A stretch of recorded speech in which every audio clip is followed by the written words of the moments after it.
2 मई 2020 Hindustan times के एक report के अकॉर्डिंग इंडो नेपाल बॉर्डर के बरगनिया चेक पॉइंट पे एसएसबी के एक सब इंस्पेक्टर ने खुद को गोली मार के सुसाइड कर ली। कारण क्या हो सकता है कि कोई इंसान इतना मजबूर हो जाए कि खुद की ज़िंदगी को ही ख़त्म कर दे। अब कारण तो इन्वेस्टिगेशन के बाद ही पता चलेगा, पर ऐसे बहुत सारे केसेस के स्टडी करने के बाद हमें ये पता चलता है कि सुसाइड के बहुत सारे कारण हो सकते हैं। पर इंडिया में जो मेजर कॉजेज़ हैं वो है family related issues, drug abuse, health related issues etcetera. NCRB national crime records bureau की एक रिपोर्ट के अकॉर्डिंग 2018 में टोटल सुसाइड कंट्रीब्यूशन में हेल्थ रिलेटेड प्रॉब्लम्स का कंट्रीब्यूशन अराउंड 17.7% था। इसका मतलब ये हुआ कि हर एक 6 सुसाइड में एक सुसाइड हेल्थ रिलेटेड प्रॉब्लम्स के कारण होती है। और इन हेल्थ रिलेटेड प्रॉब्लम्स में भी मेंटल हेल्थ प्रॉब्लम्स या मेंटल इलनेस का एक मेजर कंट्रीब्यूशन है।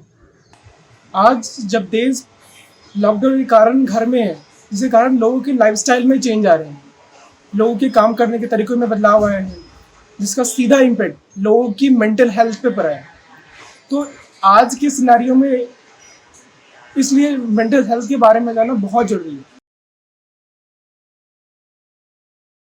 जैसे कि आप सब जानते हैं कि आज हमारा देश लॉकडाउन के फेज़ 4 में है। हालांकि इस लॉकडाउन में गवर्नमेंट ने बहुत सारी छूट भी दी है। 19 मई तक देश में कोरोना वायरस के 1 लाख से ज़्यादा केस थे, जिनमें से 39,000 से ज़्यादा लोगों को ठीक भी किया चुका है। अच्छी खबर ये है कि पिछले कुछ सप्ताह में कोरोना के ग्रोथ कर्व पॉलिटिक्स से लीनियर हुआ है। और आईआईटी कानपुर के रिसर्च ने पाया है कि अगर देश में लॉकडाउन और सोशल डिस्टेंसिंग का ढंग से पालन हुआ तो जल्द ही देश में कोरोना वायरस के ग्रोथ कर्व में प्लेट्यू देखी जा सकती है।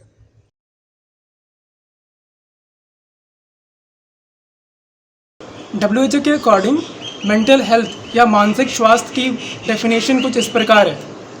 Mental health is a state of well-being in which an individual realizes his or her own abilities, can cope up with the normal stresses of life, can work productively, and is able to make a contribution to his or her community. Simple शब्दों में बोले तो mental health एक state है जिसमें एक इंसान socially, psychologically and emotionally fit है और वो प्रोडक्टिवली काम करते हुए सोसाइटी को कंट्रीब्यूट करने में सक्षम है। आज के टाइम पे ओवरऑल डेवलपमेंट के लिए मेंटल हेल्थ अच्छा बहुत ज़रूरी है, क्योंकि ये इंसान के लिए proper thinking, emotional wellbeing and peace of mind जैसे इंपॉर्टेंट स्फेयर को इफेक्ट करते हैं। पर पिछले कुछ सालों में सिचुएशन काफ़ी कुछ बदल चुका है। लोगों की अनहेल्दी लाइफस्टाइल, भागदौड़ भरी ज़िंदगी, स्ट्रेसफुल वर्क कंडीशन, ऐसे बहुत सारे कारण लोगों की मेंटल हेल्थ को एडवर्सली अफेक्ट कर रहे हैं, जिसके कारण आजकल लोगों में एंग्जाइटी एंड डिप्रेशन बहुत ज़्यादा कॉमन हो चुका है। और इस लॉकडाउन में लोनलीनेस एंड बोर्डम ने सिचुएशन को बद से बदतर कर दिया है। नेशनल मेंटल हेल्थ सर्वे 2015-16 के रिपोर्ट के अनुसार तत्कालीन भारत में 15 करोड़ से ज़्यादा लोगों को मेंटल हेल्प की रिक्वायरमेंट थी, जिसमें से 10 में से केवल 1 से 2 लोगों को ही ट्रीटमेंट मिल पाई। हर 20 में से एक भारतीय डिप्रेशन का शिकार था। और आज जब पूरा देश लॉकडाउन की मार झेल रहा है तो एक एस्टिमेशन के अनुसार हमारे देश में आज 30 करोड़ से ज़्यादा लोगों को मेंटल हेल्प की रिक्वायरमेंट है। पहले से ही डाउन चल रहे इंडियन इकोनॉमी पर कोरोना वायरस के लॉकडाउन का एक बहुत बुरा इम्पैक्ट पड़ा है। और एक एस्टिमेशन के अकॉर्डिंग लॉकडाउन के पहले 40 दिनों में इंडियन इकोनॉमी को अराउंड $320 बिलियन का नुकसान हुआ है। कई सारे लोगों की जॉब्स चली गई हैं, कई सारे कॉलेज स्टूडेंट्स के इंटर्नशिप कैंसिल हो गए हैं। और इनमें भी सबसे ज़्यादा वो लोग प्रभावित हुए हैं जो लोग रोज़ कमा के अपना जीवन चलाते थे। Centre for monitoring Indian economy के अनुसार पिछले महीने 12.2 करोड़ लोगों की जॉब चली गई है। और एक रिसर्च हमें बताता है कि लोगों की मेंटल हेल्थ इकोनॉमी से बहुत ज़्यादा प्रभावित होती है। अगर हम इस पूरे प्रोसेस की क्रोनोलॉजी समझें तो हमें ये पता चलता है कि जब देश की इकोनॉमी गिरेगी तो अनएम्प्लॉयमेंट बढ़ेगा, और अनएम्प्लॉयमेंट लोगों की मेंटल हेल्थ को काफ़ी ज़्यादा प्रभावित करती है। तो इस पूरे सिनेरियो से हम लोग ये कंक्लूजन निकाल सकते हैं कि आने वाले दिनों में कोरोना वायरस के बाद की लड़ाई इकोनॉमी और इनडायरेक्टली लोगों की मेंटल हेल्थ से होने वाली है। यूनिवर्सिटी ऑफ टोरंटो के द्वारा 2003 सार्स को आउटब्रेक के दौरान क्वारंटाइन किए गए लोगों पे रिसर्च से ये पाया गया कि क्वारंटाइन के बाद 29% लोगों में पोस्ट ट्रॉमेटिक स्ट्रेस डिसऑर्डर और 31% लोगों में डिप्रेशन के लक्षण दिखे गए।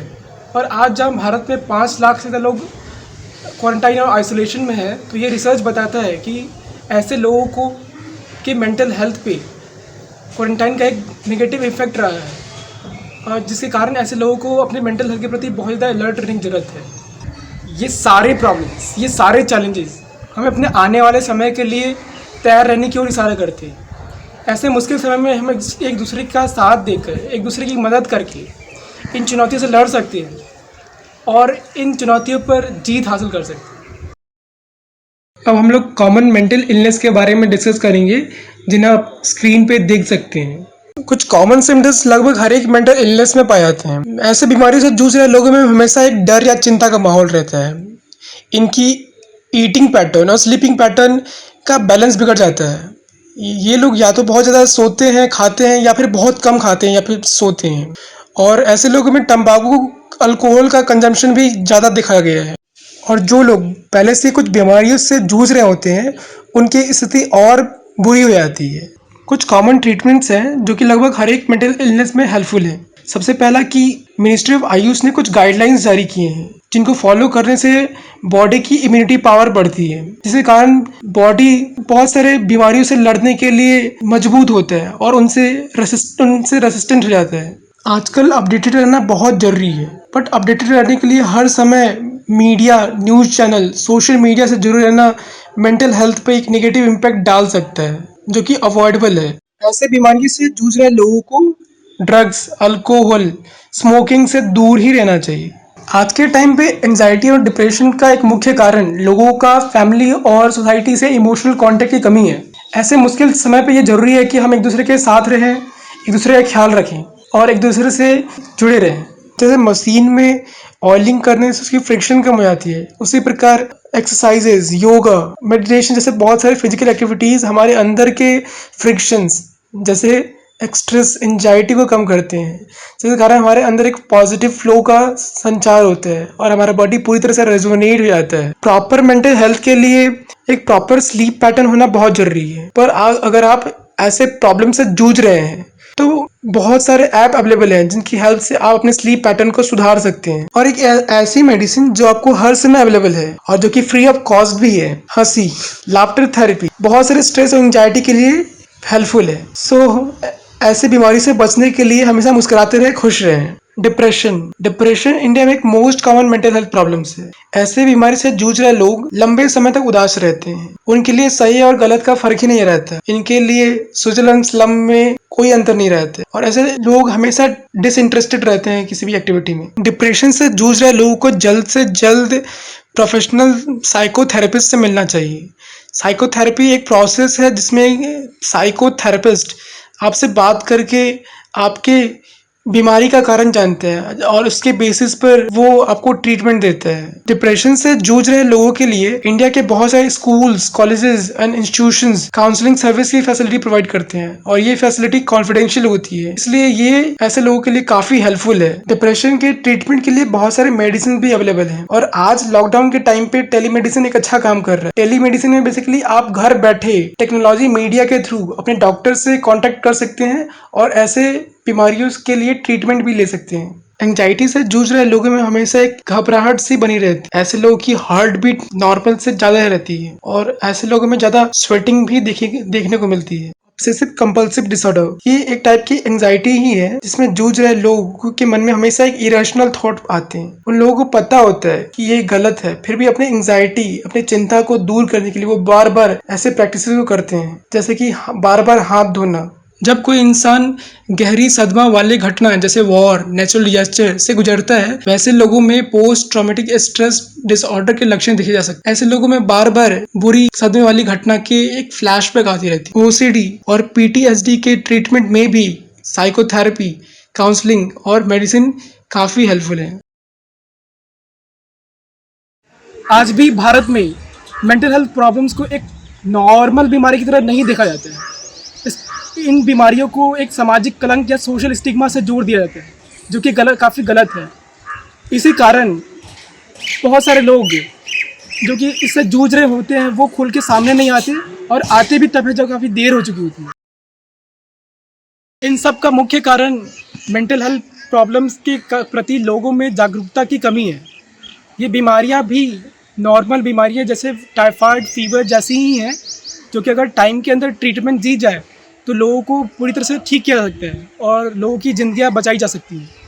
इसलिए ये हमारी जिम्मेदारी है कि हम लोग मेंटल हेल्थ के प्रति लोगों में जागरूकता फैलाएं और एक स्वस्थ समाज की निर्माण में अपनी भागीदारी दें। तब तक के लिए आप स्वस्थ रहें, खुश रहें। धन्यवाद।